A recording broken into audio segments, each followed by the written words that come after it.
ညီမနိုင်ငံလေးတယောက်ဖြစ်ပါတယ်။ Okay ညီမကတော့ဒီမှာပထမဆုံးပေါ့နော်ညီမရောက်တာတော့12နှစ်ဖြစ်နေပြီပေါ့နော်အဲ့တော့ညီမဒီမှာ12တန်းပြီးနောက်ဒီ scholarship အကြောင်းသိရတယ်ပေါ့နော်ဒီ scholarship နာမည်ကတော့ Duffy scholarship လို့ခေါ်တယ်ပေါ့နော်ဒီ Duffy scholarship က German embassy ကနေပြီးမှထောက်ပံ့တာဖြစ်တယ်ဒီ German embassy ကနေပြီးမှဒီအိန္ဒိယနိုင်ငံမှာရောက်နေတဲ့နိုင်ငံခြားသားကျောင်းသားကျောင်းသူများကိုခွင့်ရေးပေးတဲ့အနေနဲ့ financial support အနေနဲ့ပေးတဲ့ scholarship တစ်ခုဖြစ်တယ်။ညီမအဲ့ဒီ scholarship ရပြီးနောက်ဒီ Delhi University မှာရှိတဲ့ paramedical science ဆိုတဲ့ course တစ်ခုညီမအခုသင်ယူနေတာဖြစ်တယ်။တတိယနှစ်ညီမသင်ယူပြီးသားပြီဖြစ်ပါတယ်။မပြောခဲ့တဲ့အတိုင်းပဲပေါ့နော်ဒီ scholarship က German embassy ကနေပြီးမှထောက်ပံ့ပေးတဲ့ scholarship ဖြစ်တယ်ပေါ့နော်ညီမလိုမျိုးခုဒီမှာနိုင်ငံခြားမြန်မာနိုင်ငံသူနိုင်ငံခြားသူတယောက်ဖြစ်တဲ့လူမျိုးပေါ့နော်တခြားနိုင်ငံနေပြီးမှပဲတခြားနိုင်ငံနေပြီးမှလည်းလာပြီးမှသင်ယူနေတဲ့ကျောင်းသားကျောင်းသူအများကြီးရှိတယ်အဲ့ဒီထဲကနေပြီးမှသူကပထမဆုံး form လေးဖြည့်ရတယ် form လေးဖြည့်ပြီးမှဒီ interview တွေလည်းအများကြီးယူတာဖြစ်တယ်ပေါ့နော် interview မှာဆိုလို့ရှိရင်ညီမတို့ကဒီကိုယ်နိုင်ငံအတွက်ပြန်ဘယ်လိုပေးဆက်မလဲကို community အတွက်ဘယ်လိုပေးဆက်မလဲဆိုတော့ညီမတို့တည်ချာ project နဲ့ပေါ်ပြပေးရတာဖြစ်တယ်အဲ့ဒီပြီးတော့ဒီ scholarship ရတဲ့အချိန်ကာလမှာလည်းညီမ community မှာဒီမြန်မာနိုင်ငံဒီ New Delhi India မှာနေထိုင်နေတဲ့မြန်မာနိုင်ငံသူမြန်မာနိုင်ငံသားများအတွက်အကျိုးပြုနိုင်တဲ့ project တွေကိုညီမလှုပ်ဆောင်ခဲ့ရတာဖြစ်တယ်အဲ့လိုနည်းနဲ့ဒီ scholarship ကိုရရှိခဲ့တာဖြစ်တယ်ပြီးတော့ဒီ scholarship ကိုရှောက်တဲ့အချိန်မှာလည်းသူတို့တွေကဒီ12တန်းအောင်ခဲ့တဲ့အမှတ်တွေကိုသူကကြည့်တာဖြစ်တယ်ပေါ့နော်ညီမ12တန်းကို92.3% နဲ့အောင်ခဲ့နိုင်တဲ့အတွက်ကြောင့်မလို့သူတို့ရွေးချယ်ခဲ့တာထင်ပါတယ်အခက်ခဲလို့ပြောရင်တော့အများကြီးရှိတာပါเนาะဒါပေမဲ့အခက်ခဲတချို့ပြောပြမယ်ဆိုရင်ညီမအခုမှပြောခဲ့တဲ့အတိုင်းပဲเนาะညီမဒီမှာရောက်တာ12နှစ်ရှိပြီအဲ့တော့ဒီမှာရောက်ခါစားဆိုလို့ရှိရင်ညီမဒီနိုင်ငံဘာသာစကားလည်းမသိဘူးဒီနိုင်ငံအကြောင်းလည်းမသိဘူးဒီမြို့မှာဘယ်လိုမျိုးဖြစ်ပျက်နေလဲဆိုတာလည်းမသိဘူးเนาะဒီစရောက်တဲ့ချိန်မှာဆိုရင်ကိုကအတစ်ကနေပြီးမှစရတာဖြစ်တယ်အဲ့ဒီ12နှစ်မတိုင်ခင်2010ဟော2010လောဆိုလို့ရှိရင်အဲ့တော့ဆိုလို့ရှိရင်ဒီလိုအခုခေတ်လိုမျိုး internet ကအလောက်ကြီးကျေပြန့်လာမရှိအဲ့လောက်ကြီးမကျေပြန့်သေးဘူးအဲ့လိုမျိုးဆိုတော့ဒီတခုခုသင်ရမယ်ဆိုလို့ရှိရင်စာအုပ်ကိုပဲကူးစားရတာဖြစ်တယ်ပေါ့နော်ဥပမာအဖြစ်ဆိုလို့ရှိရင်ညီမတက်ခဲ့တဲ့ကျောင်းလေးမှာဆိုရင်ဒီဘာသာဆောင်ဟင်ဒီနဲ့ပဲသင်ရတာဖြစ်တယ်ဒါပေမဲ့ညီမဟင်ဒီစကားမတတ်ဘူးအဲ့ချိန်မှာဆိုလို့ရှိရင်အဲ့တော့ညီမဘယ်လိုစာလုပ်ခဲ့လဲဆိုလို့ရှိရင်ညီမရှိမှ dictionary ကိုခုထားတယ် Hindi to English ပြီးတော့ English ကနေညီမဘုံမှာအဲ့လိုမျိုးနဲ့သင်ယူခဲ့ရတာဖြစ်တယ်ပေါ့နော်တဖြည်းဖြည်းတစ်ဆင့်ပြီးတစ်ဆင့်လေးကတစ်ထပ်ပြီးတစ်ထပ်တက်တယ်လို့မျိုးပဲပေါ့နော်အဲ့လိုမျိုးခက်ခဲကိုကြော်ဖြတ်ခဲ့ရတာဖြစ်တယ်ပြီးတော့ဒီလိုမျိုး scholarship ရဖို့ဆိုလို့ရှိရင်လည်းအိန္ဒိယလိုမျိုးနိုင်ငံမှာပေါ့နော်ဗမာပြည်ကနေပဲမဟုတ်ပဲနဲ့တခြားနိုင်ငံအာဖဂန်နစ္စတန်တော့ပြီးတော့ဒီ African ကရှိတဲ့နိုင်ငံတွေကနေကျောင်းသားကျောင်းသူတွေရောပြီးတော့ဒီAsia ရော Australia ကနေပြီးတော့ပေါ့နော်နိုင်ငံပေါင်းစုံနေပြီးမှလာတက်တဲ့ကျောင်းသားကျောင်းသူတွေအများကြီးရှိတယ်ပေါ့နော်အဲ့ဒီကျောင်းသားကျောင်းသူတွေအများကြီးထဲကနေပြီးမှဒီရတဲ့ scholarship ဖြစ်တယ်ဆိုတော့ဒီ scholarship ကိုလည်းဒီရဖို့အတွက်ကိုလည်းခက်ခဲနဲ့ interview တွေအောင်ဖို့အတွက်ကောဒီ form ဖြည့်တဲ့အချိန်မှာကိုကခင်းဆိုင်နဲ့လုပ်ခဲ့ရတာဖြစ်တယ်ပေါ့နော်ဒီကျောင်းတက်တဲ့အချိန်မှာဆိုလို့ရှိရင်လည်းညီမခုတက်နေတဲ့ကျောင်း Delhi University ကျောင်းဖြစ်တယ် Delhi University ကအိန္ဒိယနိုင်ငံသားတစ်နိုင်ငံလုံးလည်းတက်တဲ့ကျောင်းဖြစ်တယ်ပြီးတော့ညီမခုနပြောပြီးနိုင်ငံခြားသားနိုင်ငံခြားသူတွေတော်တော်တက်ချင်တဲ့ကျောင်းဖြစ်တယ်အဲ့လိုမျိုးအချိန်မှာဆိုလို့ရှိရင်ညီမတက်တဲ့ခု Biomedical Science course ဆိုလို့ရှိရင်တစ်နိုင်ငံလုံးမှာအယောက်50ရွေးတာဖြစ်တယ်ပေါ့နော်အဲ့ဒီအချိန်မှာညီမကလည်းပါနိုင်ခဲ့တာဖြစ်တယ်ဒီဟာအားလုံးကလည်းဘုရားသခင်ကြီးစုတော်ကြောင့်ဖြစ်တယ်ဒါပေမဲ့လည်းကိုယ့်အပိုင်းကနေလည်းအများကြီးစူးစမ်းဖို့ဖြစ်တယ်ပေါ့နော်အမြဲတမ်းအားမလျှော့ပဲနဲ့ဒီကိုဖြစ်ချင်တဲ့ဟာကိုအမြဲတမ်းကြည့်ရှုပြီးအမြဲတမ်း focus လုပ်ပြီးမှဒီအခက်အခဲတွေအားလုံးကိုကြော်ဖြတ်ခဲ့တာဖြစ်ပါတယ်လို့ညီမပြောတဲ့အတိုင်းပေါ့နော်ညီမတက်တဲ့ course နာမည်က Biomedical Science ပေါ့နော်ဒီ Biomedical Science ကဒီ medical field နဲ့ပတ်သက်တဲ့ course တစ်ခုဖြစ်တယ်ပေါ့နော်ညီမအဲ့ဒါကိုအခုသင်ယူခဲ့ပြီးပြီပေါ့နော်ဒီဂျွန်နာမှာညီမတတိယနှစ်ပြီးဆုံးသွားပြီဖြစ်တယ်အဲ့တော့ဒီသင်ယူပြီးနောက်မှာညီမဆက်လုပ်ချင်တယ်ဆိုလို့ရှိရင်ညီမဆက်လက်ပြီးမှဆောက်ပို့တင်ချင်တယ်ပေါ့နော်ညီမ master ပြီးလို့ရှိရင်ညီမဒီ PhD degree အထိညီမစာသင်ဖို့အတွက်တော့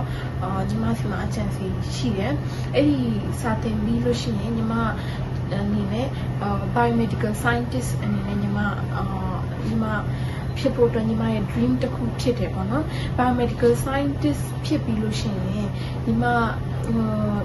စိတ်ထဲမှာရှိတာကတော့ဒီဗမာပြည်မှာရှိတဲ့သူတွေအားလုံးအတွက်ပေါ့နော် awareness program တွေကိုညီမပြုလုပ်ချင်တာဖြစ်တယ် awareness program online awareness program ကိုပြုလုပ်ချင်တယ်ဒီ online awareness program အပြင်ဒီမြန်မာပြည်နိုင်ငံမှာ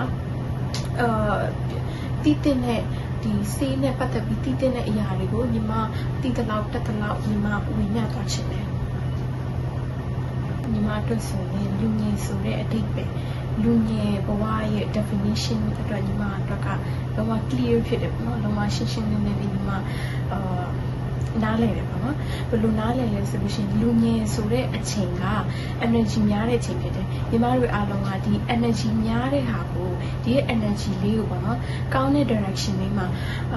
ကောင်းတဲ့နေရာမှာညီမတို့စိုက်ပျိုးတယ်ဆိုလို့ရှိရင်ညီမတို့အတွက်ပဲမဟုတ်ဘဲနဲ့ညီမတို့မိသားစုညီမတို့ရဲ့ community ညီမတို့ရဲ့အမျိုးညီမတို့ရဲ့နိုင်ငံတနိုင်ငံလုံးအတွက်ကောင်းနိုင်တဲ့ energy တစ်ခုဖြစ်တယ်လို့ညီမယုံကြည်တယ်ပေါ့နော်ပြီးရင်ဒီလိုမျိုးအချိန်ကဆိုလို့ရှိရင်လူငယ်တွေကတစ်ခုခုကိုသင်ယူလို့ရှိရင်အမြန်ဆုံးသင်ယူနိုင်တဲ့အချိန်ဖြစ်တဲ့အတွက်ကြောင့်မလို့ဒီလိုမျိုးအချိန်မှာ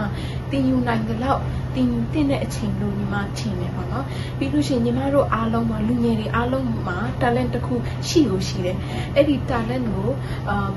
ကိုပေါ့နော် polish လုပ်နိုင်တဲ့အကောင်းဆုံးအချိန်လို့ညီမသတ်မှတ်တယ်ပေါ့နော်ဒီလိုမျိုးအဖြစ်ညီမလူငယ်ရဲ့လူငယ်ဘဝရဲ့အတိတ်ပဲကိုနားလည်တယ်ပေါ့နော်သင်ယူစရာဆိုရင်တော့ပေါ့နော်အများကြီးရှိတယ်ညီမပထမဆုံးသင်ယူတဲ့ချက်ကပေါ့နော်ဒီအိန္ဒိယမှာရှိတဲ့ကျောင်းသားကျောင်းသူတွေကသူတို့ကတော်တော်လေးကိုစူးစမ်းတယ်ပေါ့နော်သူတို့မှာအိမ်မက်တစ်ခုရှိပြီးသူတို့မှာမျှော်လင့်ဒီရည်ရွယ်ချက်တစ်ခုရှိပြီဆိုလို့ရှိရင်အဲ့ဒီရည်ရွယ်ချက်ကိုမရအောင်သူတို့ကအဆုံးထိစူးစမ်းတဲ့အချင်းရှိရပေါ့နော်ညီမအဲ့ဒီဟာကိုတော်တော်သဘောကျတယ်ပေါ့နော်ညီမလည်းကိုယ်တိုင်အဲ့လိုဖြစ်အောင်ညီမကိုစူးစမ်းနေစေဖြစ်ပါတယ်ပေါ့နော်ပြီးရင်သူတို့အခက်ခဲတစ်ခုခုဒီအိမ်မက်အကောင့်ထဲပေါ်တဲ့အချိန်မှာအခက်ခဲတစ်ခုခုကြော်တွေ့ရင်တော့မှအဲ့ဒါကြောင့်မလို့သူကမရက်တန့်သွားဘူးပေါ့နော်သူတို့ကတော်တော်လေးကိုစိတ်တက်လဲခိုင်ပါတယ်ပြီးတော့အဆုံးထိမရအောင်သူတို့စီမှာရဲနဲ့လှုပ်တက်တဲ့စိတ်ရှိရင်ညီမအဲ့ဒီဟာကိုတော်တော်ကြိုက်တာဖြစ်တယ်ပေါ့နော်ပြီးတော့ဒီတခြားနိုင်ငံမှာနေတဲ့အတွက်ကြောင့်မလို့ဒီ